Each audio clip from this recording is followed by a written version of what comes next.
Hello, welcome to Unicorn Princess Tarot. So, ito yung reading natin para sa mga Sagittarius. Bale, astrological reading to guys ha. Pag-usapan natin yung solar eclipse at saka yung full moon na magaganap ngayong October 2024. Ano yung maaaring maging effect niya sa'yo. Be sure to check your sun sign, moon sign, and yung rising sign mo. Especially yung rising sign mo.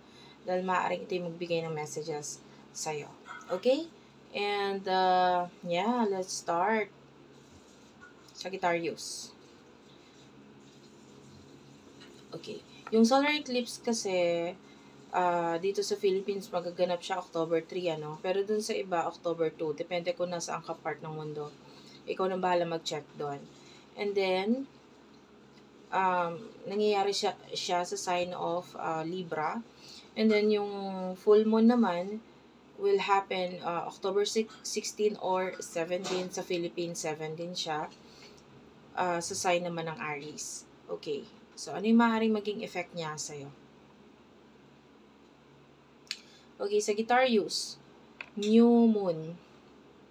Okay. This is happening in your 11th house.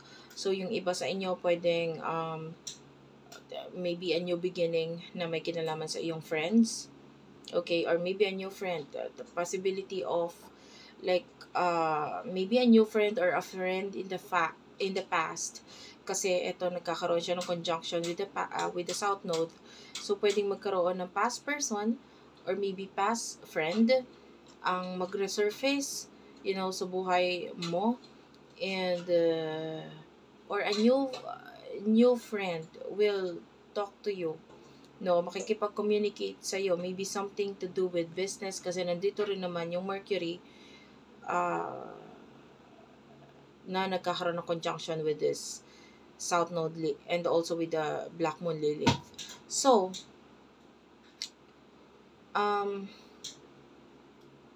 well anyway, nakita tayo ng transformation talaga sa'yo pag na may kinalaman sa communication. So, yung iba sa inyo, pwedeng etong communication mo with people na hindi mo nakikita. So yun nga, pwedeng a person in the past or a person which is friend, or pwedeng makilala mo sa social media, new friend sa social media, ang pwedeng magbigay sa'yo ng something na like, ano ba yung dapat mong pagtuunan ng pansin. Pwedeng malaki yung maitulong nila para sa mga bagay na gugustuhin mong i-take ng actions.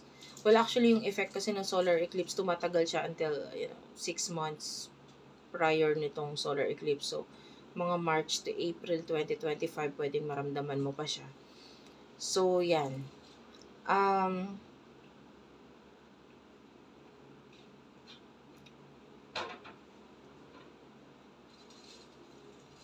So, especially yung Venus is forming a grand trine with the Saturn, Mars.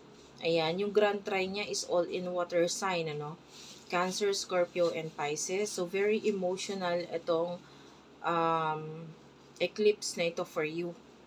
There's a possibility of you na makaramdam ng spiritual connection with someone, maybe someone in the past. The problem is pwedeng with the Mars forming a square, hindi makapag-take ng actions dito, maybe because of pwedeng may kinalaman sa home, the Saturn is in your 4th house, so the Saturn, this is a planet of limitation, so pwedeng may nagbibigay ng limitasyon sa'yo na may kinalaman sa iyong home, may kinalaman sa iyong mother, or you also maybe being a mother, or maybe may kinalaman din sa children. So,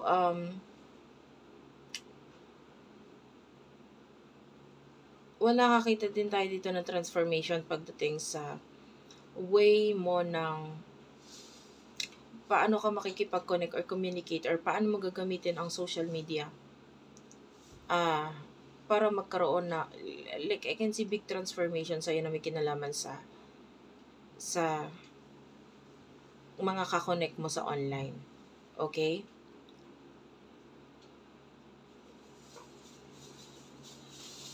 Especially na yung Jupiter is currently in your 7th house, And ito ay nasa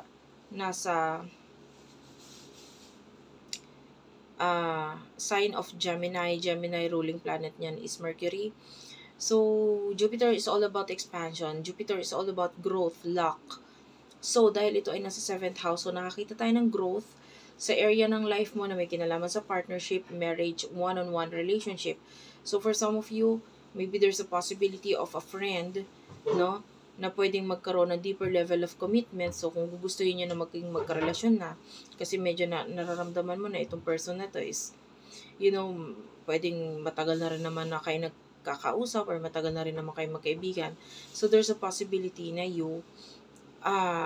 na magkakaroon ng like growth sa person nito. Like maybe engagement para sa iba, or maybe, and if you're already in a relationship, engagement, and or yung iba naman, deeper level of commitment. Yan, yung iba naman, dati friend mo lang sa social media, maybe may pagkikita na ngayon, or magkaroon na ng like maging being stranger to being friends na. You know what I mean?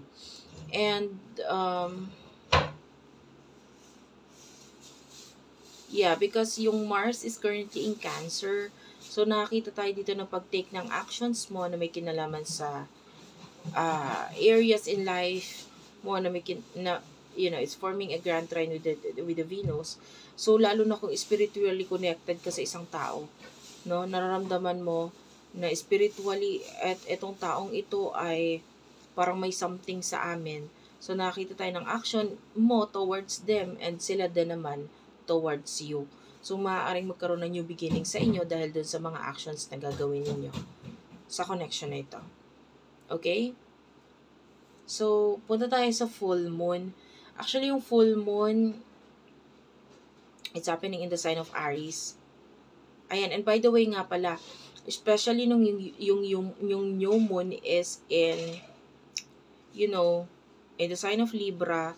So, Libra is about partnership, being balanced. So, might be yung iba sa inyo, nandun na yung feeling mo na parang gusto mong maging balance na, kasi nakikita mo itong person na ito na someone na parang siya yung papantay sa'yo, siya yung may one-on-one connection kayo, and parang iba yung connection mo sa kanya, at iba siya dun sa mga ibang nakaka-connect mo. So, may ganun. And there's the feeling of spirituality there, no? And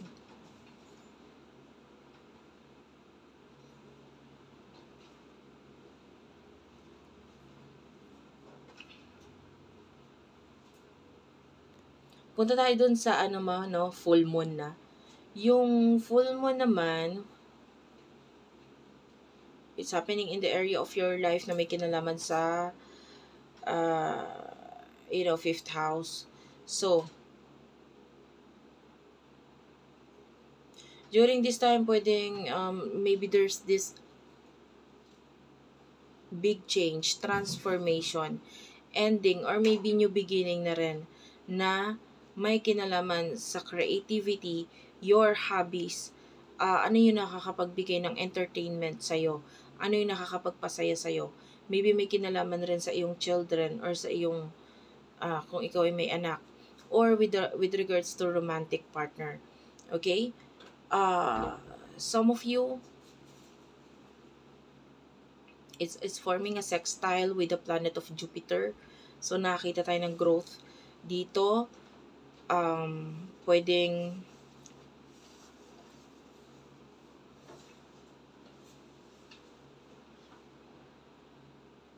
a partner and you having a child. So, sabi ko nga, pwedeng growth and transformation, and na may kinalaman sa partnership. So, well, yung iba, dahil may child na kayo or may anak na kayo, there's a possibility na pag-usapan yung pagpapakasal, yung iba, no? Dahil there's a possibility din naman na big transformation dahil kailangan mong mag-live in or maasawa yung isang tao because of a child. So there's a possibility na pag-usapan yung tungkol naman sa bata. But kung hindi man nag-work yung isang relationship, there's this possibility rin naman ng ending with regards to a child.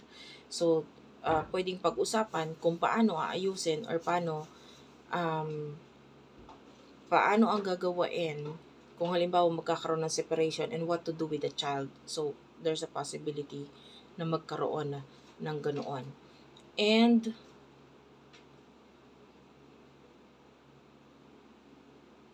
during this time of full moon, papunta na yung Venus sa sign mo eh. Pero while it's in Scorpio, it's in your 12th house.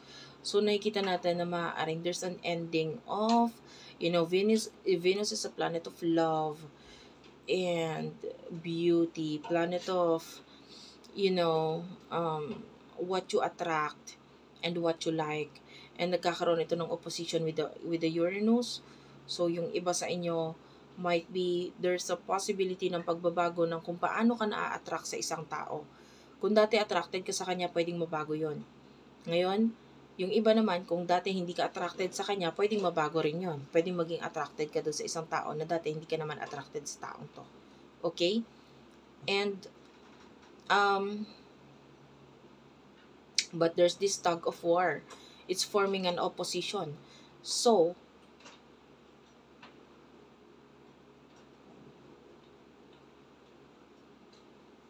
yung iba sa inyo pwedeng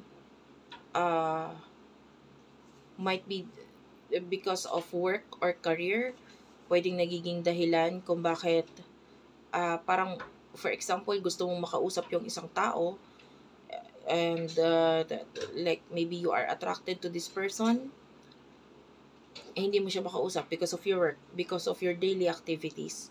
Okay? May mga pwedeng nagkakaroon ng limitasyon doon. And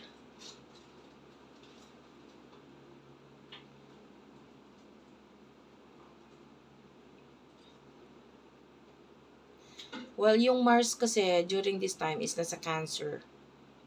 Okay?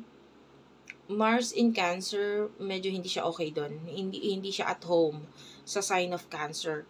Why? Kasi Mars is a planet of action. Tapos si Cancer naman is very emotional. The problem is with this placement of Mars is that pwedeng mag-take ka ng action according sa iyong emotion. Kaya lang, of course, dahil yun ang usapin,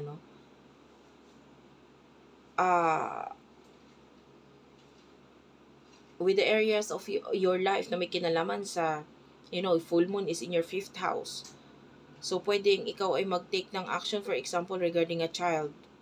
Okay? Nagalit ka, so pwedeng mailabas mo yung galit mo sa child. Or, maybe with a partner, if you are in a relationship. Okay? And there's a possibility of closure na may kinalaman doon. Closing the area of your life na may kinalaman sa iyong 5th house, hobbies mo, kailangan mong i-end to because maybe